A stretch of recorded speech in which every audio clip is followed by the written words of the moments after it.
Why are there so many crazy women involved in the gaming industry? They all hate men. They're literally in an industry where the majority of the demographic is men. It's always been that way. Now, sure, there's girl gamers out there. And honestly, it doesn't matter what gender a gamer is. Gamers are gamers in my book. But these people are political activists that are absolutely out to get men. They have an agenda for men. This was a couple days ago, but the GDC advisor, Marina Díez, was exposed by Smash JT and several others for old tweets shit talking white men. And this echoes the same sentiments as Alyssa Mercante, Rebecca Valentine, Kim Belair, you name it. If they're a wokey and they're in the gaming industry, they all hate men. This isn't some right wing grift. This isn't some bullshit conspiracy. This is all evidence. This is why they all go into protected tweets when they get called out, and they wonder why that there's so many vile comments made towards them, because these people are insufferable. They're very hateful. They're the tolerant intolerant. So he made this article saying her controversial remarks are a broken window into the current state of the gaming industry. Ever notice how these major industry news outlets never expose these people? It's because they're all in bed. Even the guys that work as gaming journalists hate men as well. It's fucking wild how deep this rabbit hole goes. And I don't know why these political activists are so hyper focused on the gaming industry, but it's like they want to use games to inject and infect and poison everything with their DEI politics, their narratives, their ideologies. I have no clue why, but they're failing. Look at Concord, look at Dustborn, look at everything. Well, anyways, we're going to talk about this because some of the sentiments that he shares in this article, I share as well. Like, for example, he says, I'm constantly impressed by the sheer amount of awful human beings that continue to infiltrate the game industry. At times, it feels limitless. And yeah, I mean, if you go to his Kotaku Detected page, it's all people that are awful human beings in there. And he said there's a now deleted post on her now private Twitter where she basically made statements targeting white man. I mean, look at this right here. I went from thinking I'm a shitty designer to consult and train teams at one of the biggest game companies in the world. Keep believing in yourself and fuck white men and gatekeepers. So this was made in 2015. Exposed, called out. Do these people not think that there's consequences for their actions? They get mad when we say stuff like faggot and fag and gay and retard, and they call us racist and bigots. But no, they have full reign on saying fuck white men and everything like that. And if you really think that this is what a rational person thinks and acts like, especially when they're a professional in an industry, you're out of your fucking mind and you're lying to yourself. You are lying to yourself. These I don't know what it is. Maybe it's their professors that taught all of them to think like this, but these women are not right in the head. And this is not me hating women, okay? You cannot sit here and honestly say that this is a normal person, that this person's not unhinged, to where it's like their life goal to stick it to men. And more females are getting like this because they're taught by the professors to hate men, to hate white men, to hate straight white men because we're the colonizers and all this crap.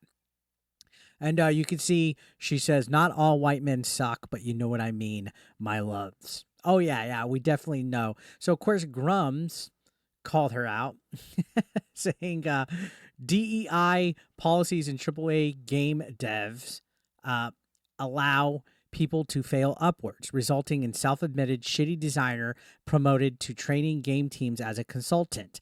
This is where game consultants come from. Also, she thinks most of you suck. So basically calling her out for what it is. She basically is a DEI hire, a promotion for DEI. They're only getting their job because they're part of the narrative. That's exactly what he's calling it out, right? Now, there are additional screenshots on this article from the Park Place that capture Diaz's statements where basically she's insane. And it's not just because they hate white men and it's an isolated thing. It's just it's a this person's not alone is what I'm saying. Her colleagues, again, like I mentioned, people from Kotaku, Detected, and all that, they all think and act this way. Even the men. Like, look at this. Growing my abs to crush nuts and obnoxious white men with them. They wonder why they get target harassed on social media. And I'm not even a white dude. But this is like absolutely cringe. It's literally like, he says it right here, makes you wonder what happened to her in her personal life to hate white men this much, as there's a lot of harbored anger pent up inside of her. And honestly, I think a lot of that is because a lot of these girls, like Mercante, for example, are promiscuous. They promote themselves as slutty, and they live these free, progressive, modern feminist lives where they tattoo themselves up and pierce their noses and fuck like anything that walks, whether it's a man or a woman. They're going to be single and alone when they get older. They don't think they're going to be, but these people believe into things like polygamy and not actually having like traditional values, because that goes against the modern feminist way of thinking, because it adds to the patriarch. Like, they're all fucking retarded. They're all retarded.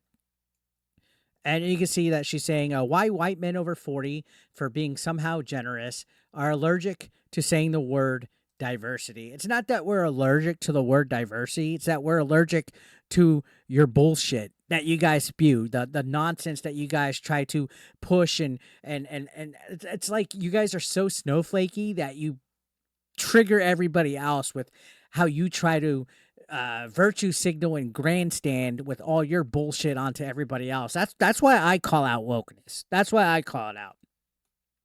And you can see her Three of Cups game site describes the company as an ethical, diverse, and inclusive game studios based in the UK. But then they have a manifesto that is just nuts, basically, that they believe in diversity and inclusivity, are essential to creating great games, are committed to creating a workplace where everyone feels valued and respected, regardless of their, all the usual bull crap, right? That they want to use games as a tool for social change. It's just, these guys don't give a shit about making video games. They do not give a shit about making video games, guys. Instead, they want to make companies and organizations that are having literal manifestos that are basically cult-like, that want to promote this toxic positivity environment that like a studio like Firewalk Studios had, where Concord crashed and burned and failed and wasted $400 million. You know what I mean? It's almost like it's projection. Like, they're miserable, and then they say that we're the incels that are miserable. We make videos and grift off of stuff that we hate. When these people are constantly trying to change things so it could fit into their woke ideology, instead of just worrying about entertaining people. And then they attack white men on top of it. Like, she's fucking nuts. She is psycho, right? You can see, like, look at this. My highlight of the year, yes, we're only in March, but is Breaking Bahia attending official GDC. Bahia is one of the people I admire and respect the most in this industry, and we need more people like her to kick the old white privileged asses. Like, that's their whole goal. That's what makes people like Marina feel like they have something to live for, because if she wasn't sitting here spewing bullshit like this, she wouldn't have anything to live for. She honestly would not feel special. And that's why all these activists attach labels, whether it's a gender pronoun, whether it's something that makes them feel like they're some kind of oppressed minority, their little flags in their bios and all their crap. They only do it so that they feel that they have something worth living for. They can never just be a talented person that's good at their job, that makes entertaining games, that has an audience that they give their opinions for. They have to be part of an echo chamber. They have to have a label attached, and they have to attack people that don't agree with them, like white privileged man. And right here, he said that, they have to create a divided fucking community. Look at this right here. Organize a spontaneous little meetup in Berlin for marginalized game developers. It's been amazing. Hope to do this more often. And somebody says, I was so, oh my God, Marina, I love this. And she goes, I was so tired of so many cis white men at meetups. So they deliberately made a meetup to stick it to white men. Like that's their goal. Instead of just saying, hey, we had good fun and talked over good ideas and we got good games and ideas planned out to entertain people. They're more focused on sticking it to white men. These women are crazy. Again, like I said, they're either going to be dating somebody that refers to them as partner instead of spouse or girlfriend or wife.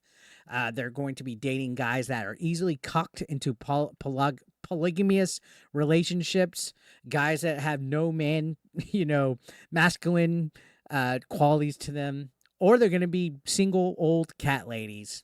Pick your poison, guys. Either way, let me know your thoughts down below. Subscribe if you're brand new. This lady's nuts.